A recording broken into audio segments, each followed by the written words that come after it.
Numbers chapter 22.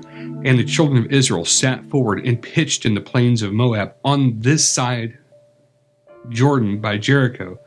And Balak the son of Zippor saw all that Israel had done to the Amorites, and Moab was sore afraid of the people because they were many, and Moab was distressed because of the children of Israel. And Moab said to the elders of Midian, Now shall this company lick up all that are round about us as the ox licks up the grass of the field.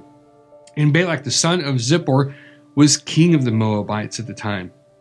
He sent messengers therefore to Balaam the son of Beor to Pethor, which is by the river of the land of the children of his people, to call him, saying, Behold, there is a people come out from Egypt. Behold, they cover the face of the earth, and they abide opposite me.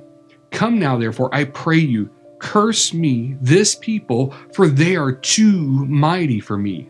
Perhaps I shall prevail that we may smite them, and that I might drive them out of the land. For I know that he whom you bless is blessed, and he whom you curse is cursed. And the elders of Moab and the elders of Midian departed with the rewards of divination in their hand. And they came to Balaam, and spoke to him the words of Balak. And he said to them, Lodge here this night, and I will bring you word again, as the Lord shall speak to me. And the princes of Moab abode with Balaam.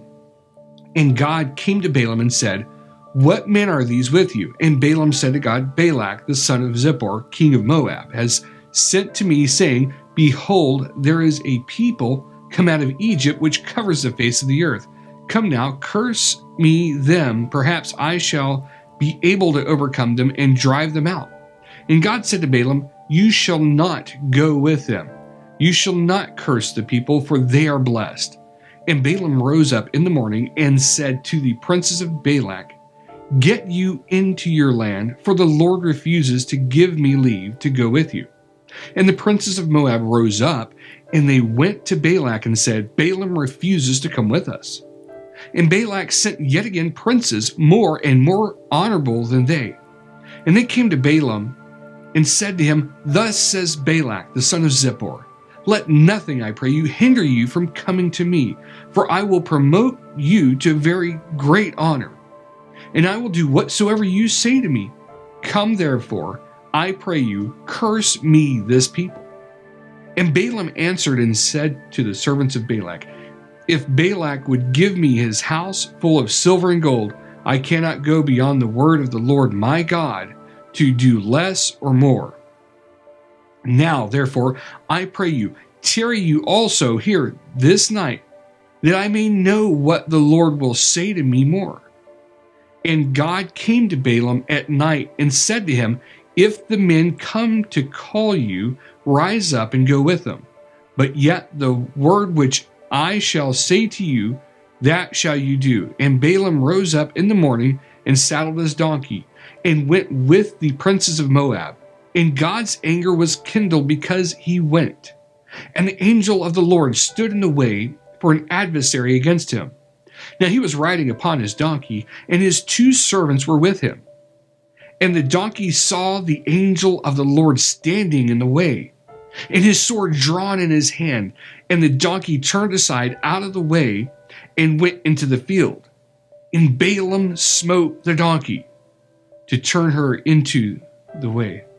But the angel of the Lord stood in a path of the vineyards, a wall being on this side and a wall on that side.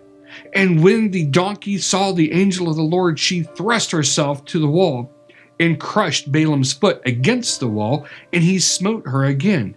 And the angel of the Lord went further and stood in a narrow place where there was no way to turn either to the right hand or to the left. And when the donkey saw the angel of the Lord, she fell down under Balaam. And Balaam's anger was kindled, and he smote the donkey with a staff. And the Lord opened the mouth of the donkey, and she said to Balaam, What have I done to you that you have smitten me these 3 times? And Balaam said to the donkey, Because you have mocked me, I would there were a sword in my hand, for now would I kill you.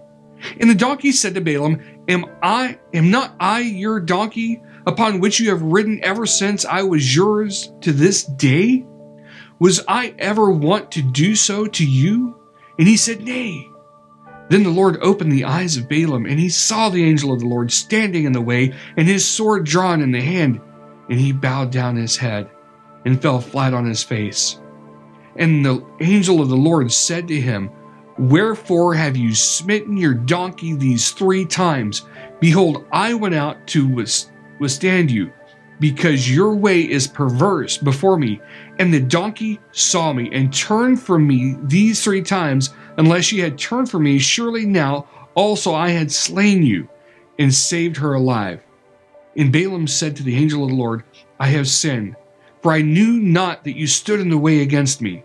Now, therefore, if it displease you, I will get me back again.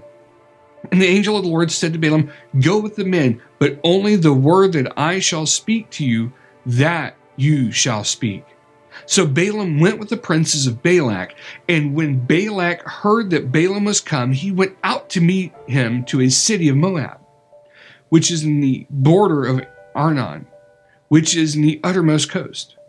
And Balak said to Balaam, Did I not earnestly send to you, call you? Wherefore came you not to me? Am I not able indeed to promote you to honor?